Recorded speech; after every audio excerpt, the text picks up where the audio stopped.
ఫిబ్రవరి 28న లలితా మాతాజీ గారి ఆధ్వర్యంలో మీ చేతులతో శ్రీచక్రార్చన దత్త కళ్యాణం చేసుకునే అద్భుత అవకాశం సంప్రదించండి.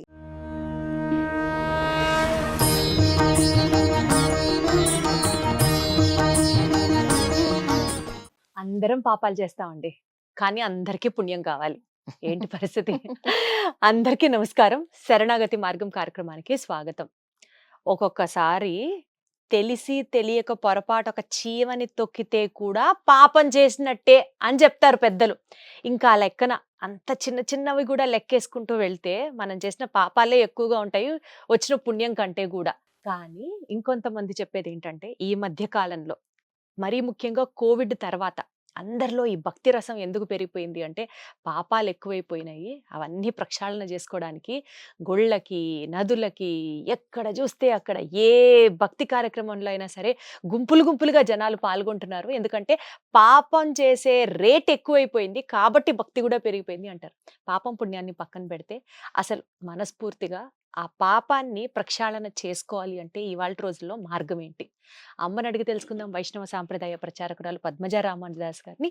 అమ్మ నమస్కారం. నమస్తే అండి. అమ్మ, పుణ్యం రావాలి అంటే గోవిందా నామం గురించి గత ఎపిసోడ్ లో మాట్లాడుకున్నాం.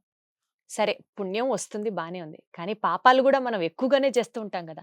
పాపం తొలగిపోయి అది మళ్ళీ కర్మ సిద్ధాంతం ప్రకారం మనకి బౌన్స్ బ్యాక్ అవ్వకుండా, అది మళ్ళీ మనం ఏదో ఎపిసోడ్ లో చెప్పుకున్నాం, 3 రకాల కర్మలు ఉంటాయి, ఆగామి, సంచితం, ప్రారబ్ధం. ఇవన్నీ మళ్ళీ మన అకౌంట్లోకి యాడ్ అవ్వకుండా అసలు పాపానికి ప్రాయశ్చిత్తం జరగాలంటే ఏం చేయాలి? మంచి ప్రశ్న వేశారండి. అందరికీ భగవంతుడి దగ్గరికి వెళ్ళినా కూడా భీతితోనే వెళ్తున్నారు. ఇప్పుడు మీరు చెప్పారు చూసారా, గుంపులు గుంపులుగా వెళ్తున్నారని. పాప భీతి కనిపిస్తుంది అంతే. భగవంతుడి మీద భక్తి కంటే కూడా వాళ్ళు చేసిన పాపాల మీద భీతి, భయంతో వెళ్తున్నారు. ఈ భయం పక్కన పెట్టి భగవంతుడి దగ్గరికి ఎలా వెళ్ళాలో తెలుసా? స్వదోషానుసంధానం భయహేతు, భగవద్గుణానుసంధానం అభయహేతు అంటారు. అంటే మన యొక్క తప్పుల్ని, పాపాలని తలుచుకున్నప్పుడు మనకి భయం వేస్తుంది. సహజం, ఇది ఎవరికైనా జరిగేదే. అదే సమయంలో ఇది కాస్త తగ్గించి భగవంతుడి గుణాలను గురించి అనుసంధానం చేస్తే భయం ప్లేస్లో అభయం వస్తుంది. భయపడకుండా భగవంతుడి యొక్క గుణాలను అనుసంధానం చేయటం ద్వారా ఈ పాప భీతి తొలగిపోయి ఆనందం అనేది ఏర్పడుతుంది. ఆయన గుణాలని అనుసంధానం చేయడం అంటే, ఆయన గొప్ప గుణవంతుడు. ఇప్పుడు మనం తప్పు చేసామండి, కరెక్టే, కాదనం. మనిషి అన్నాక తప్పులు చేస్తూనే ఉంటాం. మనిషి అన్నాక తప్పులు చెయ్యని వాడెవడు, ఇలా కూడా మాట్లాడుకుంటూ ఉంటాం. అయితే ఈ తప్పు చేసిన దాన్ని క్షమించేటువంటి గొప్ప వాత్సల్య గుణం ఆయన దగ్గర ఉంది. వత్సం అంటే ఆవు తన దూడ మీద, అప్పుడే పుట్టిన దూడ మీద మాయ కూడా ఏహ్యభావంతో చూడదు, నాకేసి శుభ్రం చేస్తుంది. అవునా? అలాగే భగవంతుడు కూడా మనం అందరం ఆయన సంతానం, ఆయన బిడ్డలం కాబట్టి మనం చేసిన తప్పుల్ని ఆయన భోగ్యంగా స్వీకరిస్తాడు. ఆ గుణం ఆయన దగ్గరుంది, వాత్సల్యం అనే గుణం. అంటే మన తప్పుల్ని కూడా భోగ్యంగా స్వీకరించే గుణం. ఆ గుణం ఎప్పుడైతే తలుచుకుంటామో ఈ భయం పోతుంది. నేను తప్పు చేస్తే ఏమైంది, భగవంతుడు అడగా, ఆయన దగ్గర గొప్ప అంటే అమ్మ, ఇంకా భగవంతుడిని, ఆయన గుణాలని అనుసంధానిస్తూ ఉంటే, ఆయన వాత్సల్యం అని తెలుసుకుంటూ ఉంటే ఇంకా కర్మ రాదా? కర్మ అంటదా? ఆయన చూసుకుంటాడు. అంటదా అంటే అంటుతుంది ఖచ్చితంగా. దాన్ని మనం ప్రయత్నంతో మనం తొలగించుకోవాలనుకోండి, శాస్త్రాలు ఉన్నాయి. శాస్త్రాలలో, ఉపనిషత్తుల్లో మనం ఏ తప్పుకి ఏం ప్రాయశ్చిత్తం చేయాలి రాసి పెట్టుంది. వేదం అంతా కూడా తెలియజేసింది ఇదే విశేషాన్ని. వేదం, ఉపనిషత్తు, శృతులు, స్మృతులు, పురాణాలు, ఇతిహాసాలు, వీటన్నిటిలోనూ మనం ఏ తప్పు చేస్తే ఏ ప్రాయశ్చిత్తం అనేది కూడా ఉంది. ఉదాహరణకి ఎంగిలి తినడం, ఇది పెద్ద తప్పుగా మనం అనిపించదు, అవునా? ఈ రోజుల్లో మండీస్ అని ఏదో హోటల్స్ వచ్చినాయట. పెద్ద కంచంలో అందరూ కలిసి కూర్చొని ఏదో ఒకే కంచంలో తినటం ఎంత తప్పంటే, ఒకళ్ళ ఎంగిలి మనం తిన్నామంటే అది పోవడం కోసం బ్రహ్మకూర్చ ప్రాయశ్చిత్తమని విధించాయి శాస్త్రాలు. అవి చెయ్యాలి. 1 రోజుల పాటు ఆహారం తీసుకోకుండా కేవలం నీరు మాత్రమే తీసుకుంటూ, ఒక దోష పరిహారానికి ఒక హోమము, ఒక పూజ ఏదో చెప్తారు ఈ బ్రహ్మకూర్చ ప్రాయశ్చిత్తంలో. అది చేస్తూ ఆఖరి రోజున ఆ తీర్థం తీసుకోవాలి. ఇంత చేస్తే ఒకసారి మనం తిన్న ఎంగిలి పాపం పోతుంది. అంటే ఒక అర్థం చేసుకోండి, మనం తెలుసో తెలియకో ఎన్నో పాపాలు చేస్తుంటాం. ప్రతి పాపానికి అసలు దీని ప్రాయశ్చిత్తం ఏమిటి అంటూ శాస్త్రాలు వెతుక్కుంటే, మనం అసలు తప్పు ఏదో తెలియడానికే ముందు శాస్త్రాలు వెతుక్కోవాలి. ఈ తప్పులు తెలుసుకోవాలి, తప్పులకు ప్రాయశ్చిత్తం తెలుసుకోవడానికి ఒక జన్మ చాలదు. ఈ ప్రాయశ్చిత్తం చేసేది ఎప్పుడు? అర్థమవుతుందా? ఉమ్. అసలు మనం చేసిన తప్పనే మనకు అర్థం కాదు అర్థం ఫస్ట్ థింగ్. కాదు, కరెక్ట్. 2 చేసిన తప్పుకి తప్పుకి ప్రాయశ్చిత్తం ప్రాయశ్చిత్తం. వెతుక్కోవాలి శాస్త్రాల్లో. ఇది చాలా కష్టతరమైంది. ఎందుకంటే అనంతావై వేదాహ అని మనకు అనంతమైన వేదాలు ఉన్నాయి. వాంగ్మయం అనంతంగా ఉంది. అంత వాంగ్మయంలో మనం తప్పుకి ఏ దోష పరిహారం ఏమిటనేది ఎట్లా వెతుకగలుగుతాం? ఉమ్. ఇవన్నీ మన సొంతంగా మనం చెయ్యాలి అంటే హైలీ ఇంపాసిబుల్. ఉమ్. ప్రతి ఒక్క తప్పు మనం అలాగా ఎంచలేము, ఎంచనులేము, దాని పరిహారము చేసుకోలేము. చేసుకోలేము. ఎందుకంటే మన తప్పులు పాపాలు అన్ని రాసి పోస్తే మేరు పర్వతం మందర పర్వతం కంటే కూడా డబుల్ ఉంటాయేమో, 100%. అంత ఉంటాయి ఒక్కొక్క జన్మలో చేసినవి. ఇక ఆత్మ నిత్యమైంది, ఎన్నో జన్మలు ఎత్తుతూ వస్తుంది. మరి వామ్మో. ఇప్పుడు ఈ జన్మలో చేసిన పాపాలకు పరిహారం చేసుకోవడమే మన వల్ల కాదంటే ఆగామి సంచితం ప్రారంధం ఇవన్నీ ఎలా?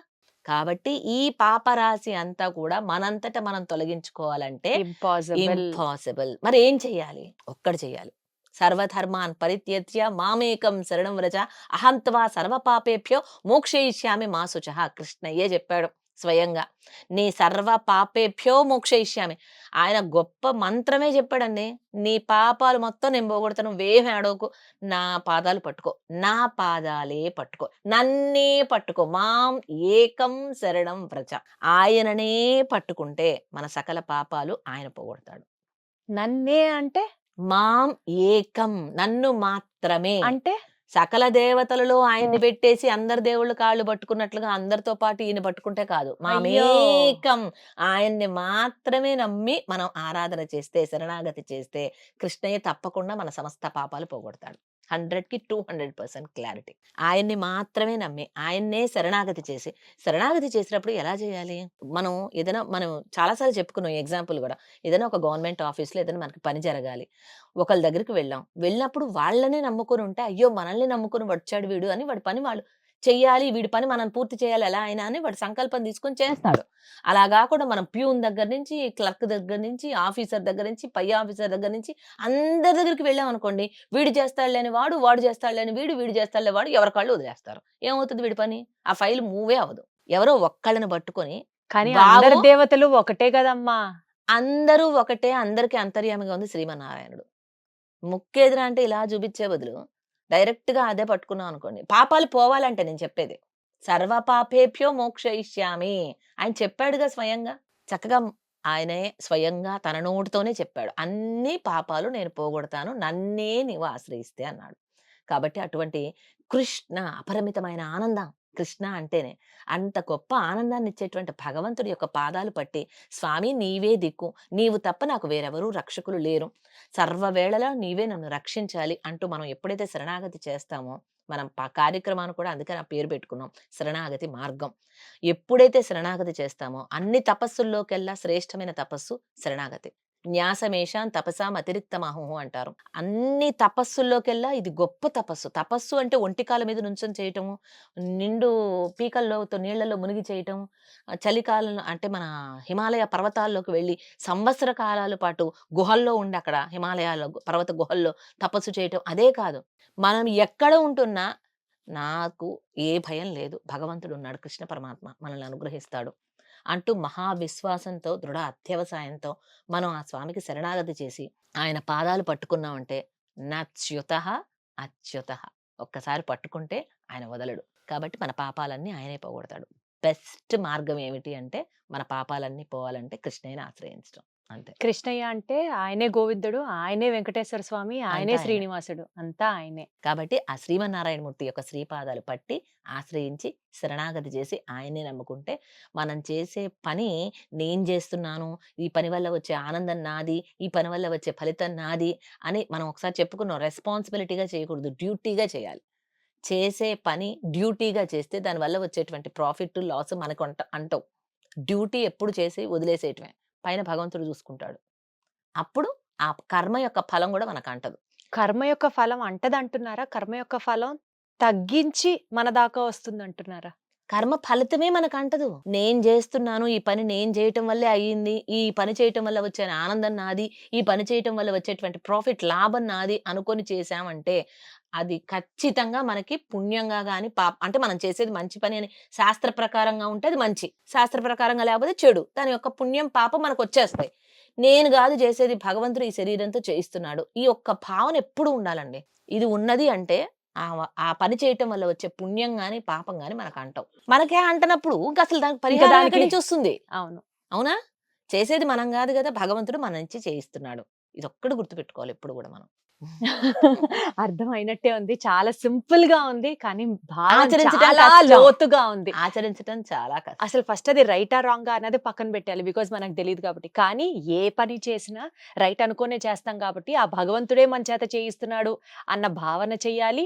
సరే చేశాక అది తప్పు ఒప్పు అని ఒక క్లారిటీ వచ్చిన తర్వాత తండ్రి నాకు మీరు తప్ప వేరే మార్గం లేదు. మీరే నన్ను ఈ గండ నుంచి గట్టెక్కించాలో లేదా నేను చేసిన తప్పుని క్షమించాలో ఏదన్నా భావన చేస్తే సర్వం శ్రీకృష్ణార్పణమస్తు అన్నామంటే అన్నీ ఆయనకు అర్పితం అయిపోతాయి. దానివల్ల వచ్చే మంచి చెడు మనకు అంటావు. అంటావు. అది. ఇది ఈజీ. ఇది అలవాటు చేసుకోవడం నేర్చుకోవాలన్నమాట ఇవాల్టి నుంచే. మనం సర్వం శ్రీకృష్ణార్పణమస్తు అని ప్రతి ఎపిసోడ్‌కి ఎండింగ్‌లో చెప్తాము. కానీ అది మనం చేసేటటువంటి కర్మలకి కూడా వర్తిస్తుంది అనేది ఇవాళ అర్థమైంది నాకు. ఖచ్చితంగా ఏ సరే. పని చేసినా సర్వం శ్రీకృష్ణార్పణమస్తు. శ్రీకృష్ణార్పణమస్తు. ఆ పని వల్ల అలాగే వచ్చే చేద్దాం ఫలితం ఇప్పుడు. మనకి రాదు. తప్పకుండా. సర్వం శ్రీకృష్ణార్పణమస్తు.